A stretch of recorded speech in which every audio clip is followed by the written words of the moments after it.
Magandang gabi, aking kaibigan.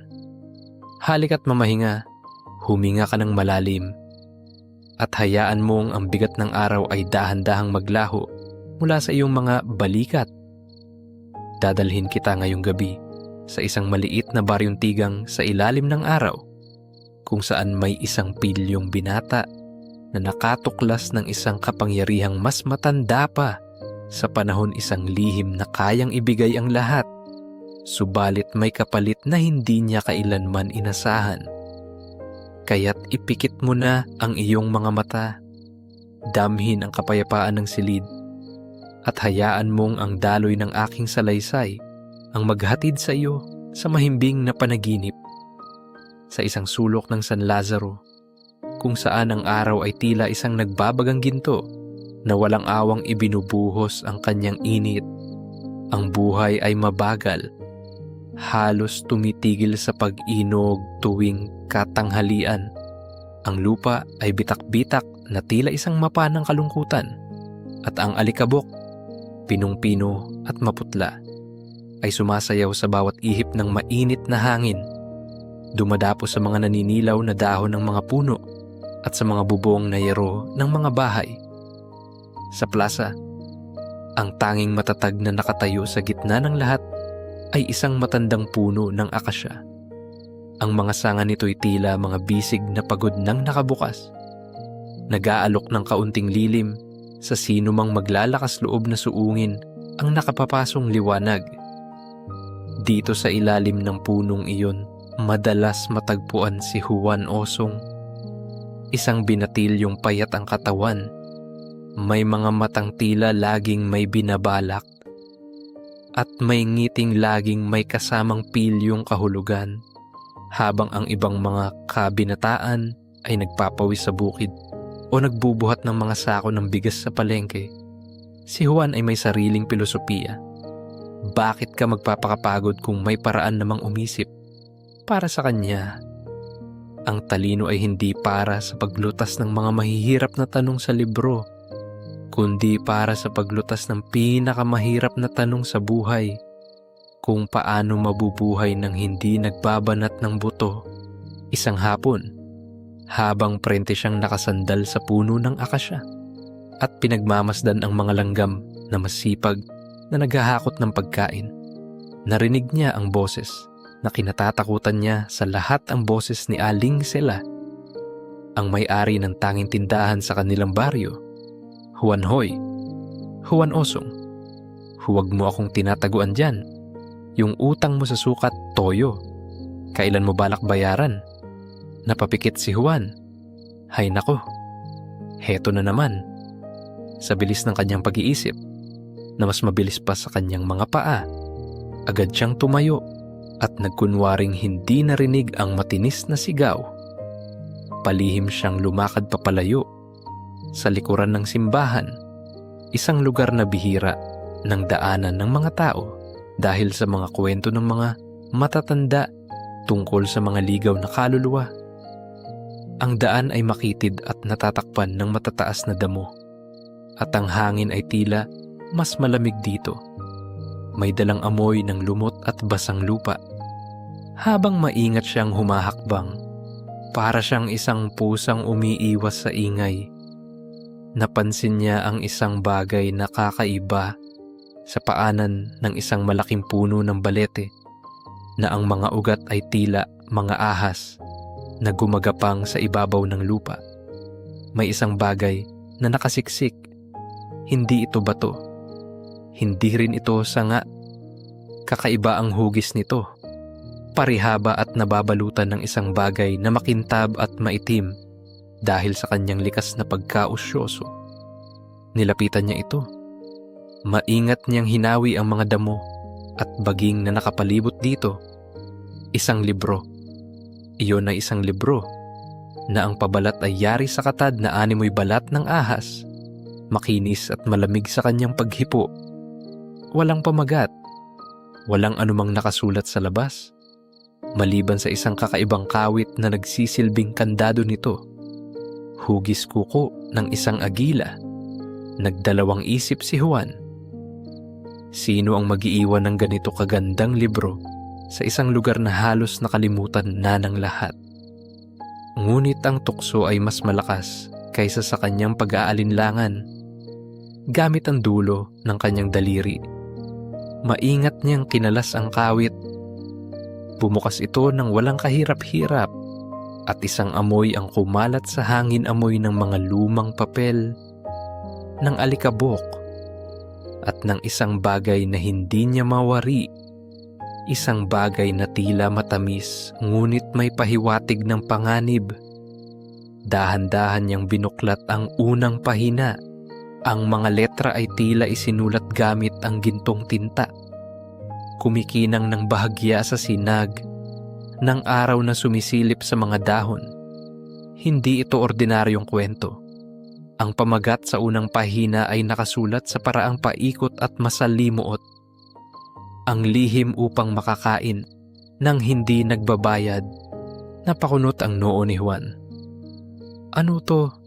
Kalokohan, bulong niya sa sarili. Ngunit binasa niya pa rin ang mga nakasulat. Detalyado ang mga tagubilin. Pumunta ka sa kainan ni Mang Kiko. Umupo ka sa mesang pinakamalapit sa bintana. Bago ka umorder, ituktok mo ang iyong hintuturo ng 3 beses sa mesa. At sa iyong isip, sabihin mo ang mga salitang, ang gutom ko ay sa hangin. Ang bayad ko ay sa hangin din. Napatawa si Juan. Grabe pari, anong klaseng salamangka to para sa kanya? Ito ay isang malaking biro. Pero ang tiyan niya ay kumakalam na. At ang alaala ng sigaw ni Aling Sela ay sariwa pa sa kanyang isipan. Ano naman ang mawawala kung susubukan niya isinara niya ang libro? Isinukbit ito sa kanyang likuran, sa ilalim ng kanyang damit, at naglakad patungo sa maliit na karinderya ni Mang Kiko.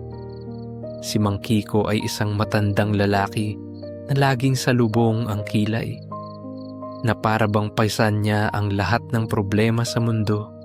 Bihira itong ngumiti, at ang kanyang pagtrato sa mga customer ay depende sa kung gaano kalaki ang kanilang order. Nanginginig ng bahagya ang mga tuhod ni Juan nang pumasok siya. Agad niyang hinanap ang mesang malapit sa bintana. Umupo siya, huminga ng malalim, at ginawa ang sinabi sa libro. Itinuktok niya ang kanyang daliri ng 3 beses, tok, tok, tok. Sa kanyang isipan, inulit niya ang kakaibang parirala. Ang gutom ko ay sa hangin. Ang bayad ko ay sa hangin din. Lumapit si Mang Kiko. Ang mukha ay kasing asim ng sukang tinda ni Aling Sela. O, Juan, anong kailangan mo? Kung uutang ka lang, umalis ka na. Ngunit bago pa man makasagot si Juan, isang kakaibang bagay ang nangyari. Ang salubong na kilay ni Mang Kiko ay dahan-dahang nawala. Isang ngiti, isang tunay at malawak na ngiti ang sumilay sa kanyang mga labi. Hay nako, Juan, pasensya ka na. Mukhang pagod lang ako. Sige, umorder ka na. Anong gusto mo, adobo sinigang? Huwag kang mag-alala, sagot ko na. Mukhang kailangan mo ng isang masarap na pananghalian. Tulala si Juan. Hindi siya makapaniwala. Si Mang Kiko, na kahit sa Pasko ay hindi namimigay ng libreng candy, ay nag-aalok sa kanya ng pagkain. Nag-order siya ng adobo at isang bundok ng kanin. At habang kumakain, hindi niya maalis ang kanyang tingin kay Mang Kiko, na ngayon ay masayang nagpupunas ng mga mesa. Sumisipol pa na tila nanalo sa loto. Matapos kumain, tumayo si Juan. Salamat po, Mang Kiko. Ngumiti lang ang matanda, walang anuman. Bumalik ka bukas. Lumabas si Juan sa karinderya na tila lumulutang. Ang init ng araw ay hindi na niya nararamdaman. Ang alikabok sa daan ay tila kumikinang na ginto. Hinaplos niya ang libro sa ilalim ng kanyang damit. Isang pakiramdam ng kapangyarihan, isang bagay na nakalalasing at nakakatakot, ang dahan-dahang gumapang sa kanyang buong pagkatao. Hindi ito isang biro. Ito ay totoo. At ito, alam niya, ay simula pa lamang ng lahat. Ang mundo ng San Lazaro, kasama ang lahat ng pagod at hirap nito, ay malapit nang magbago dahil sa kanya. At sa kaibuturan ng kanyang puso, isang tinig ang bumulong. Tapos na ang paghihirap, Juan. Panahon na para maging matalino. Hindi nagtagal. Ang kwento ng mahiwagang swerte ni Juan Osong ay kumalat sa buong San Lazaro na parang apoy sa tuyong kugon. Mula sa libreng pagkain, natuklasan niya ang iba pang mga lihim sa aklat. May isang pahina na nagturo sa kanya kung paano laging manalo sa pustahan sa pamamagitan ng pagtingin sa anino ng kalaban. Sinubukan niya ito sa mga tambay na naglalaro ng kara ikrus sa kanto. At sa isang hapon lang ay naubos niya ang kanilang mga barya. May isa namang pahina na nagsasabi kung anong mga salita ang dapat ibulong sa hangin upang makalimutan ng isang tao ang kanyang galit. Ginamit niya ito kay Aling Sela at sa isang iglap, ang matandang babae ay hindi na lamang nakalimot sa kanyang utang, kundi nag-alok pa sa kanya ng bagong pautang. Hala ka dyan. Juan, baka may anting-anting ka biro ng mga kaibigan niya. Ngumingiti lang si Juan, isang ngiting hindi nalampilyo, kundi may halong pagmamalaki. Ang dating binatilyong, laging nakasandal sa puno para umiwas sa trabaho, ay naging sentro na ngayon ng atensyon. Ang kanyang mga damit ay hindi na luma at gusgusin. Napalitan na ito ng mga bagong polo na nabili niya mula sa kanyang mga panalo. Ang kanyang mga hakbang ay hindi na palihim at maingat. Ngayon, bawat lakad niya ay may bigat, may kumpiyansa, na para bang pag-aari niya ang bawat alikabok na kanyang tinatapakan. Ang lilim ng matandang puno ng akasya na dati niyang taguan ay naging kanyang opisina. Dito siya umuupo sa isang silyang kahoy na ipinahiram sa kanya ng isang humahanga sa kanya at isa-isang dumarating ang mga taga-baryo upang humingi ng kanyang payo. Hindi na siya si Juan Osong, ang tamad. Siya na si Maestrong Juan. Ang solusyon sa lahat ng problema, Maestrong Juan, sabi ng isang magsasaka na si Mang Celso. Paano ko kaya makukuha ang nararapat na parte ko sa ani? Laging dinadaya ng may-ari ng lupa ang listahan. Binuklat ni Juan ang kanyang libro.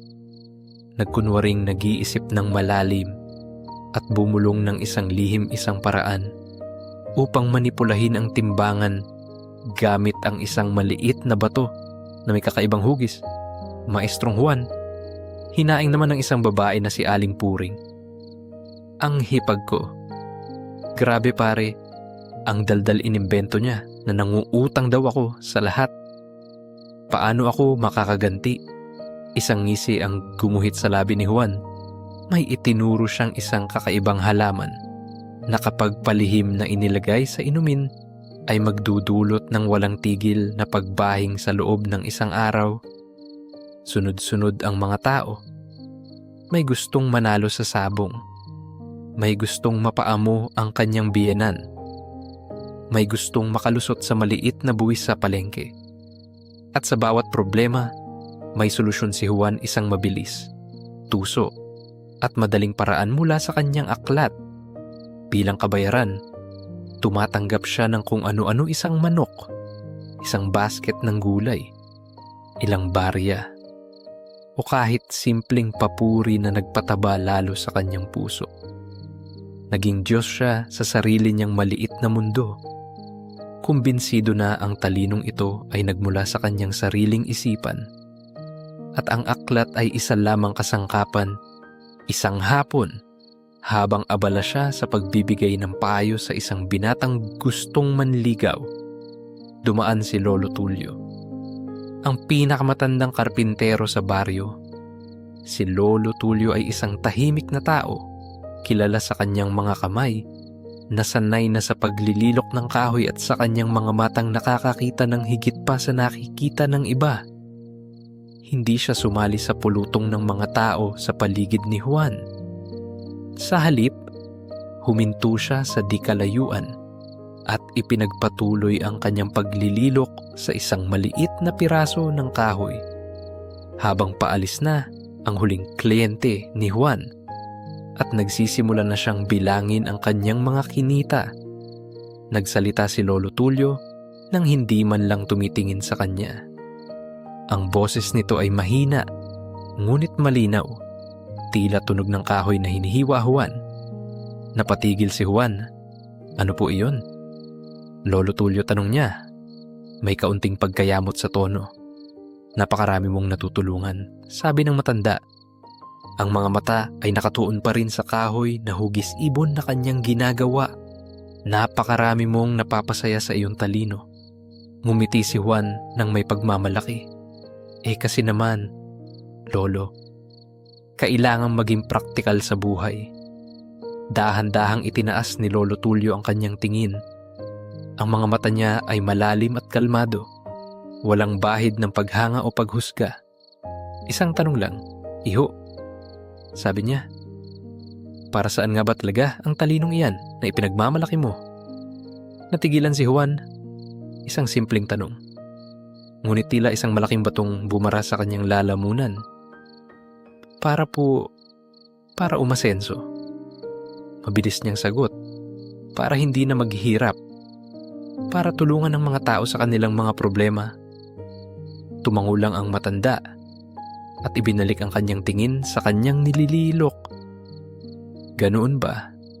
Sabi niya sa mahinang boses at hindi na muling nagsalita. Umalis si Juan na may dalang inis. Anong klaseng tanong iyon? Malinaw naman ang sagot. Ngunit habang naglalakad siya pauwi, ang tanong ni Lolo Tulio ay umaling-aungaw sa kanyang isipan. Paulit-ulit, na tila isang kampanang hindi tumitigil sa pagtunog. Gabi na, isang mahinang ambon ang nagsimulang pumatak sa mga bubong ng San Lazaro. Nasa loob ng kanyang maliit na kubo si Juan. Binibilang ang mga barya at tinitingnan ang isang bagong tandang nakabayaran sa kanya kanina. Isang pakiramdam ng kasiyahan ang bumalot sa kanya. Ito ang buhay. Walang pagod. Puro biyaya. Nagsisimula na siyang mangarap kung ano pa ang kaya niyang makuha nang may marinig siyang mahinang katok sa kanyang pinto. Isang katok na halos hindi marinig dahil sa tunog ng ulan. Nagtataka siyang binuksan ang pinto. Sa labas, nakatayo ang isang batang babae. Mga 8 taong gulang, basang-basa sa ulan. Ang kanyang maliit na mukha ay puno ng luha. Bakit? Ining tanong ni Juan. Humikbi ang bata. Ang kanyang mga balikat ay nanginginig. Kakayo po ba si Maestrong Juan? Tumango si Juan. Ang kanyang dibdib ay bahagyang umalsa sa pagmamalaki. Ako nga. Anong kailangan mo itinuro ng bata ang kanyang dibdib? Ako po ang anak ni Mang Tonyo. Sabi niya sa basag na boses. Nagpunta po siya sa inyo noong 1 linggo. Nagpatulong po siya tungkol sa lupa ng kanyang kapatid. Naalala ni Juan, si Mang Tonyo. Binigyan niya ito ng isang tuso at komplikadong payo kung paano dayain ang isang dokumento upang palabasin na sa kanya ang maliit na lupa. Oh, anong nangyari? Nanalo ba siya, tanong ni Juan? Umaasang makarinig ng isa na namang kwento ng tagumpay. Umiling ang bata at mas lalong lumakas ang kanyang pag-iyak. Hindi po, sabi niya. Nalaman po ng tiyuhin ko ang ginawa niya. Nalaman po sa barangay. Dahil po sa pandaraya. Hindi lang po nawala sa amin ang lupa. Nagalit po ng husto ang tiyuhin ko. Hindi na raw po niya kami pamilya. Itinakwil na po niya si tatay. Ngayon po, wala na kaming lupa at wala na rin kaming kamag-anak. Sinisisi po ng buong baryo si tatay. Dahil po sa inyo, Sinira niyo po ang pamilya namin. Ang bawat salita ng bata ay tila isang matulis na punyal na direktang tumusok sa puso ni Juan. Napako siya sa kanyang kinatatayuan. Ang mga barya sa kanyang mesa ay biglang nawalan ng kinang. Ang tandang sa sulok ay tila isang tahimik na saksi sa kanyang kasalanan. Wala siyang masabi. Ang kapangyarihan na kanyang ipinagmamalaki, ang talino na kanyang ipinagyayabang, ay may mukha na ngayon ang mukha ng isang batang umiiyak sa gitna ng ulan, na ang pamilya ay nawasak dahil sa isang lihim na kanyang ibinahagi. Isinara ni Juan ang pinto. Ngunit ang imahe ng umiiyak na bata ay hindi nawala. Nakatatak ito sa loob ng kanyang mga mata. Isang multong hindi niya kayang takasan. Ang tunog ng ulan sa labas ay tila naging mga hikbi. At ang bawat patak na tumatama sa bubong ay isang paalala ng mga luhang dumaloy sa pisngi ng bata. Lumingon siya sa loob ng kanyang kubo. Ang mga bagay na kanina lang ay simbolo ng kanyang tagumpay, ang matabang manok sa sulok, ang mga kumikinang na barya sa mesa, ang sako ng bigas na nakasandal sa dingding ay tila nagbago ng anyo. Ang mga ito ngayon ay mga bagay na marumi, nabahiran ng kasalanan, mga tropeyo ng isang digmaang siya lang ang nakipaglaban at isang inosenteng pamilya ang natalo. Isang nakasusuklam na pakiramdam ang gumapang sa kanyang sikmura. Ang kapangyarihan na dati niyang ikinalasing ay isa na ngayong lason na dahan-dahang kumakalat sa kanyang kaluluwa. Ang kanyang mga binti ay nanghina. Napaupo siya sa sahig na kawayan.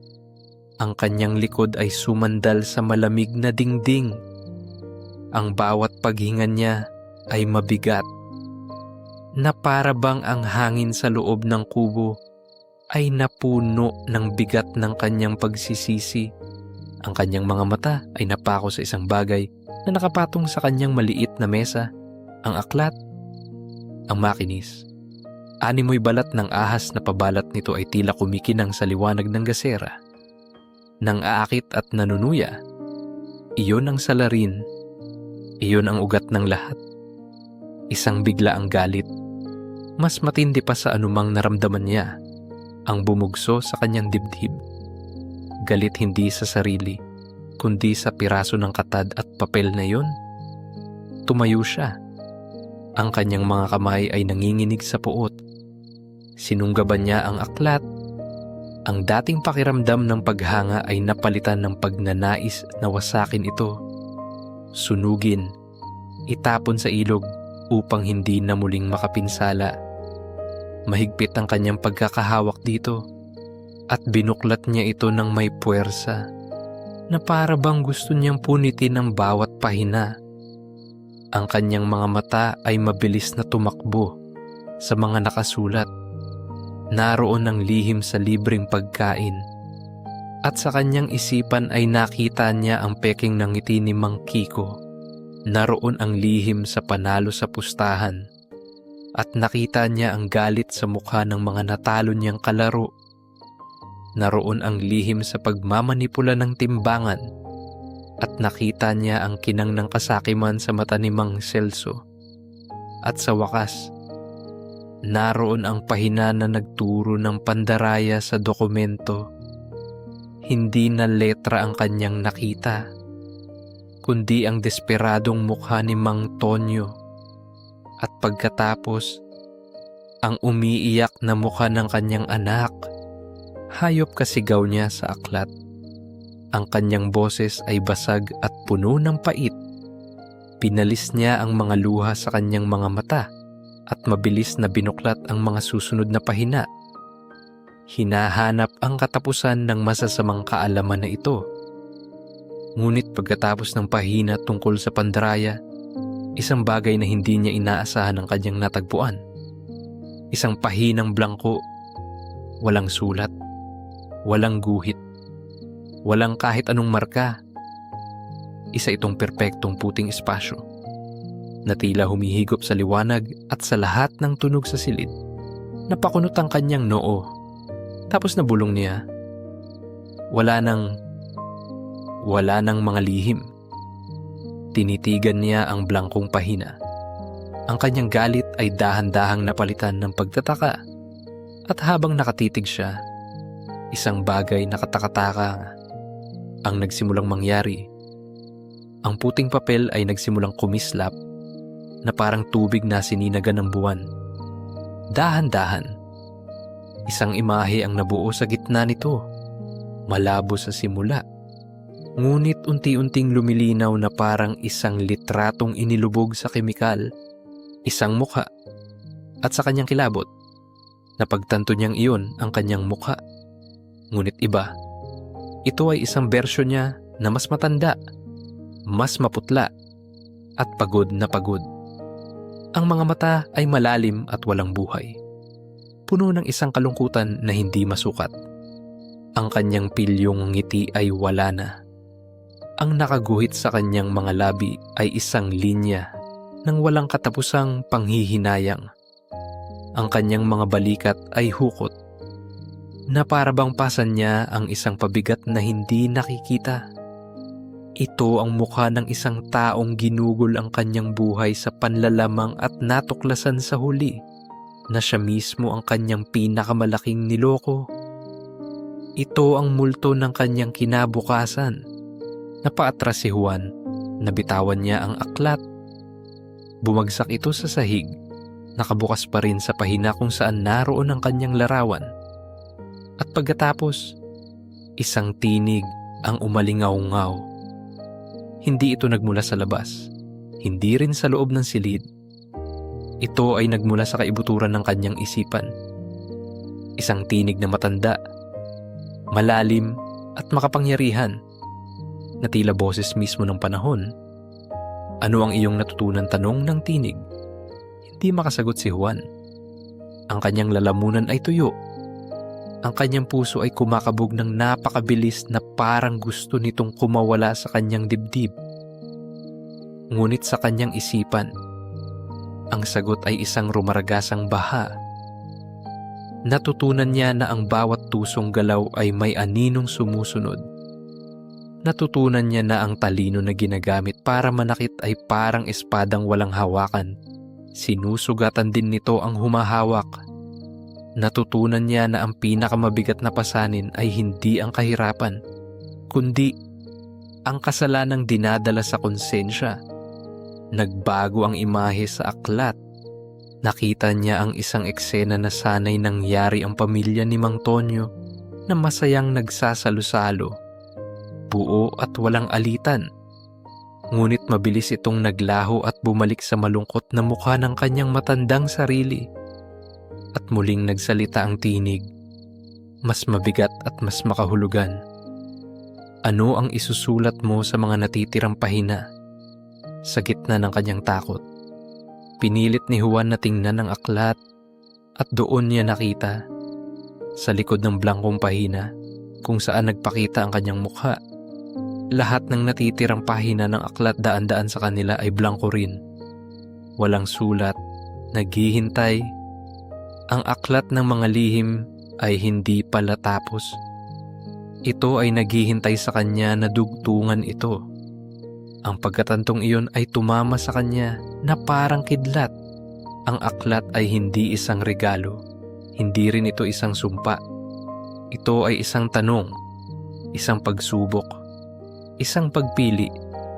Dahan-dahan, nawala ang imahe sa pahina. Ang tinig ay naglaho.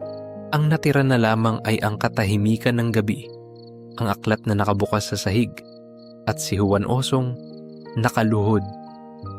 Basag ang pagkatao, hinaharap ang bigat ng 100 blangkong pahina na naghihintay ng kanyang sagot sa katahimikan ng kanyang kubo. Matapos maglaho ang pangitain at tumahimik ang mahiwagang tinig, nanatiling nakaluhod si Juan Osong. Ang sahig na kawayan ay malamig sa kanyang mga tuhod, ngunit hindi niya ito alintana. Ang kanyang buong pagkatao ay nakatuon sa aklat na nakabukas sa sahig. Ang daan-daang blangkong pahina nito ay tila isang malawak at maputing disyerto na naghihintay ng unang yapak. Ang bigat ng tanong, ano ang isusulat mo, ay dumagan sa kanya nang higit pa sa anumang pagod o gutom. Bago sumikat ang araw, walang ingay siyang tumayo. Kinuha ang aklat at lumabas. Ngunit hindi siya bumalik sa plaza o sa palengke. Naglakad siya palayo sa kabahayan, patungo sa ilog na nasa gilid ng San Lazaro. Doon, sa ilalim ng isang malabay na puno ng mangga, umupo siya sa loob ng 3 araw at 3 gabi. Hindi siya umalis sa lugar na yun. Hindi siya kumain. Uminom lamang siya ng tubig mula sa ilog. Ang mga mangingisda na dumadaan ay nagtataka kung sino ang lalaking nakaupo roon, nakatitig sa kawalan, na may isang kakaibang aklat sa kanyang kandungan. Sa loob ng mga araw na iyon, hinarap ni Juan ang kanyang sarili. Muli niyang binalikan ang bawat daya, bawat panlalamang na kanyang ginawa. Ngunit ngayon, hindi na niya ito tinitingnan bilang mga tagumpay, kundi bilang mga sugat na siya mismo ang lumikha sa kanyang kapwa. Naalala niya ang tanong ni Lolo Tulio, para saan ang talino? At sa wakas, sa gitna ng katahimikan na tanging tunog lang ng agos ng ilog ang bumabasag, natagpuan niya ang sagot. Ang talino pala ay hindi isang sandata para manalo.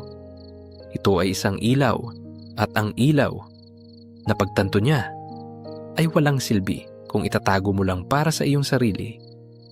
Ang tunay na halaga nito ay kapag ibinahagi mo upang magbigay liwanag sa daan ng iba. Sa 3 araw, habang papalubog ang araw at kulay kahil ang langit, dahan-dahan niyang isinara ang aklat. Isang desisyon ang nabuo sa kanyang puso. Isang desisyon na kasing bigat ng aklat, ngunit kasing linaw ng tubig sa ilog. Tumayo siya. At sa unang pagkakataon sa loob ng maraming araw, isang pakiramdam ng kapayapaan ang bumalot sa kanya. Naglakad siya pabalik sa baryo.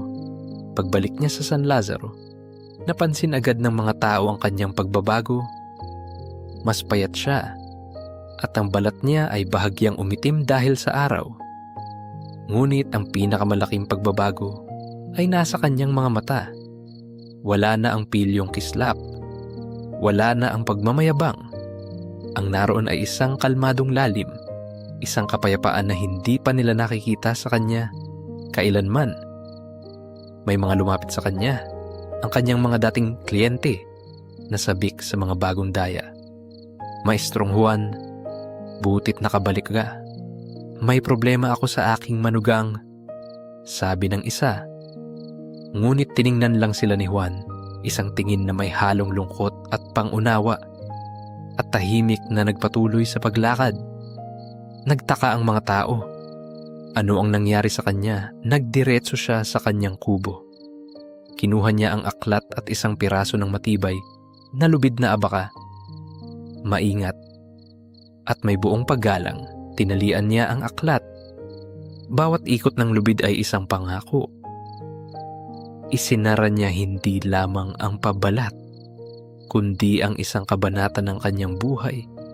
Pagkatapos, dinala niya ang nakataling aklat at naglakad patungo sa sentro ng baryo. Sa ilalim ng matandang puno ng akasya, mabilis na nagtipon ang mga tao. Ang balita ng kanyang pagbabalik at kakaibang kilos ay kumalat na. Ano ang gagawin niya? May bago na naman ba siyang ipapakitang mahikain nilapag ni Juan, ang aklat sa isang malaking patag na bato na nagsisilbing upuan sa ilalim ng puno? Hinarap niya ang mga nag-uusyosong mukha. Huminga siya ng malalim. Mga kababayan, simulan niya. Ang kanyang boses ay hindi na nagyayabang, kundi mahinahon at puno ng katapatan. Itinaas niya ang nakataling aklat. Kilala ninyo ang aklat na ito. Ito ang nagbigay sa akin ng mga paraan para dayain ang tadhana, para manalo sa pustahan, para makakuha ng mga bagay na hindi ko pinagpaguran. Tinawag ko itong aklat ng mga lihim. Tumahimik ang lahat, nakikinig ng mabuti. Dahan-dahan, kinalas ni Juan ang lubid na nakatali sa aklat. Ang bawat pagkalas ay tila isang pagpapalaya. Nang tuluyan na itong matanggal, binuksan niya ang aklat sa unang blangkong pahina at ipinakita ito sa lahat. Ang mga lihim na ito ay nagdulot ng pansamantalang saya, ngunit ang kapalit ay permanenteng pinsala. Nagwasak ito ng tiwala at ng pamilya. Tumingin siya sa mga tao, sa mga mata ng bawat isa.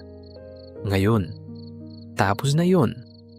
Ang aklat na ito ay hindi na maglalaman ng mga lihim para man lamang. Simula ngayon, sabi niya, ang kanyang boses ay tumatag. Susulatan natin ito ng mga lihim ng kabutihan. Isang bulungan ang kumalat sa mga tao. Lihim ng kabutihan. Ano yun? May kinuha si Juan mula sa kanyang bulsa, isang maliit na piraso ng uling. Lumuhod siya sa harap ng aklat na nakapatong sa bato, at sa unang blangkong pahina, maingat siyang nagsulat. Ang mga matatanda ay naniningkit ang mga mata para aninagin ang kanyang isinusulat. Nang matapos siya, ipinakita niya ito. Nakasulat sa magaspang, ngunit malinaw na letra. Ang lihim kung paano magtanim ng kamatis sa mga lumang lata. Naguluhan ng mga tao. Yun lang ang bagong lihim. May ilan na napailing at naglakad paalis. Bigo. Ngunit ang mga bata, na laging pununo ng pag-usisa, ay nanatili. Isang batang lalaki, si Isko, na may magulong buhok at laging may dalang kwaderno, ang lumapit. Siya ang isa sa mga dating labis na humahanga sa mahika ni Juan. Kuya Juan, sabi niya. Totoo po bang lihim na yan? Tumango si Juan at ngumiti isang tunay na ngiti.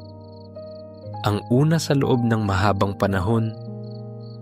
Oh, Isko, lihim ito kung paano magkaroon ng pagkain kahit walang malaking lupa. Lihim ito ng pagtitiyaga.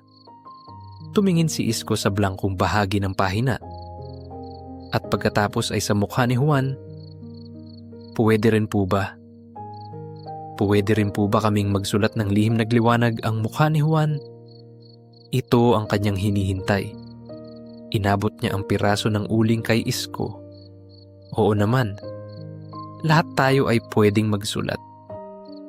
Kinuha ni Isko ang uling at sa ilalim ng sinulat ni Juan, buong pagmamalaking isinulat niya ang sarili niyang lihim.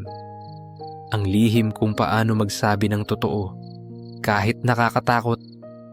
Sumunod ang isa pang bata at isinulat ang lihim kung paano magluto ng kanin sa 3 bato. Isa pang mahiyaing batang babae ang nagsulat ng ang lihim kung paano humingi ng tawad. Isa-isang nagsilapitan ng mga bata. Bawat isa ay may dalang sariling munting karunungan. Mga lihim hindi ng pandaraya, kundi ng pagtutulungan, ng katapatan, at ng simpleng pamumuhay. Ang mga natirang matatanda ay nanood, at ang kanilang pagdududa ay dahan-dahang napalitan ng paghanga. Sa di kalayuan, si Lolo Tulio, na nakasandal sa puno, ay ngumiti habang tinitingnan ng ibong kahoy sa kanyang palad. Itinaas ni Isko ang kanyang tingin mula sa aklat. Kuya Juan, sabi niya nang may kagalakan, hindi na po ito ang aklat ng mga lihim. Tumingin siya sa mga kaibigan niyang abala sa pag-iisip ng isusulat. Ito na po ang aklat ng tunay na karunungan. Isang mahinang pagsang-ayon ang narinig mula sa mga tao. Ang aklat sa ilalim ng puno ng akasya ay nagsimulang mapuno ng isang bagong uri ng mahika, isang mahikang hindi nakatago, kundi ibinabahagi. Ang mga sumunod na araw sa San Lazaro ay nagdala ng isang pagbabagong hindi inaasahan. Isang pagbabagong kasing hinahon ng pagtubo ng damo pagkatapos ng unang ulan. Ang sentro ng baryo, sa ilalim ng matandang puno ng akasya, ay hindi na lugar ng mga tsismis o pustahan. Ito ay naging isang bukas na silid-aralan, isang munting aklatan kung saan ang tanging libro ay ang aklat ng tunay na karunungan. Hindi na si Juan Osong ang bida. Ang bida ngayon ay ang bawat isa na may munting kaalamang handang ibahagi. Ang dating Maestrong Juan ay naging si Kuya Juan na lamang sa mga bata. Isang tahimik na tagapag-alaga ng aklat na ang tanging papel ay tiyaking may sapat na piraso ng uling para sa lahat at purihin ang bawat bagong lihim na isinusulat. Ang aklat ay unti-unting napupuno.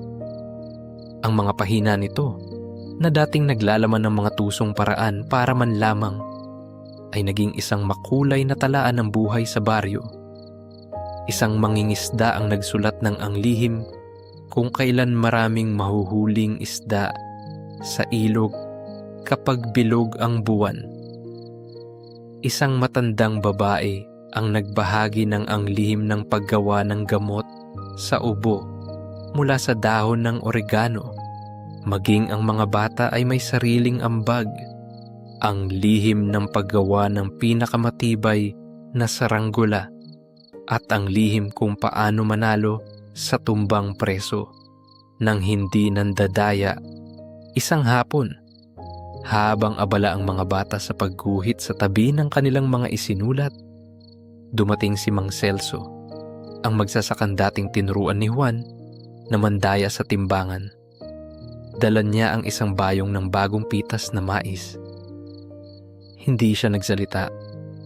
Lumapit lang siya sa aklat, kumuha ng uling at sa isang bakanteng espasyo, isinulat niya sa nanginginig na kamay ang lihim ng pantay na paghahati. Pagkatapos, tumingin siya kay Juan, isang tingin na puno ng hiya, ngunit may bahid ng pasasalamat, at iniwan ang bayong ng mais sa tabi ng bato bago tahimik na umalis. Hindi nagtagal, dumating din si Aling Puring, ang babaeng puno ng galit sa kanyang hipag. Sa halip na magtanong ng paraan para makaganti, nagtanong siya kung saan pwedeng isulat ang kanyang sariling lihim. Isinulat niya ang lihim ng pinakamasarap na kakanin para ibigay sa kapitbahay na may tampo sa iyo. Ang mga maliliit na kilos na ito ay naging isang alon ng kabutihan na unti-unting bumago sa takbo ng buhay sa San Lazaro. Ang mga dating nag-aaway ay nagsimula ng magbatian. Ang mga dating nagkakanya-kanya ay natutong magtulungan. Ang aklat ay hindi na lamang isang koleksyon ng mga kaalaman. Ito ay naging isang salamin na nagpapakita sa kanila kung sino sila at kung sino ang maaari nilang kahinatnan bilang isang komunidad. Isang araw, habang pinagmamasdan ni Juan ang mga batang masayang nagbabasa mula sa aklat, naramdaman niya ang isang presensya sa kanyang likuran, si Lolo Tulio. Dala-dala nito ang kanyang maliit na bangko at ang isang piraso ng kahoy na nilililok. Umupo ito sa tabi ni Juan, hindi nagsasalita. Pinapanood lang ang mga bata. Matagal silang natahimik. Tanging ang halakhak ng mga bata at ang tunog ng pagkayod ng kutsilyo sa kahoy ang maririnig. Sa wakas, nagsalita si Lolo Tulio. Ang talino pala, sabi niya sa mahinang boses, na tila kinakausap ang sarili. Ay parang isang puno. Hindi ito tumutubo para sa sarili lamang. Ang mga sanga nito ay nagbibigay ng lilim. Ang mga bunga nito ay para sa lahat. Tumingin siya kay Juan, at sa unang pagkakataon, isang buong ngiti ang sumilay sa kanyang mga labi. Magaling, iho. Magaling ang ginawa mo. Ang simpleng papuring iyon mula sa matanda ay mas may bigat at halaga kaysa sa lahat ng papuri na natanggap ni Juan noong siya ay si Maestrong Juan. Kinuha ni Lolo Tulio ang isang piraso ng uling. Dahan-dahan siyang lumapit sa aklat at sa isang pahinang malapit sa dulo, idinagdag niya ang kanyang sariling karunungan. ang lihim ng isang magandang lilok puso at pagtitiyaga. Lumipas ang mga taon. Ang buhok ni Juan Osong ay nagkaroon na ng mga puting hibla. Si Isko ay isa ng binata na siyang nagbabasa ng mga kwento mula sa aklat para sa mga mas nakababatang bata. Ang aklat ng tunay na karunungan ay halos puno na. Ang mga pahina nito ay naninilaw na sa katagalan at ang mga sulat kamay ng iba't ibang henerasyon ay nagsama-sama na.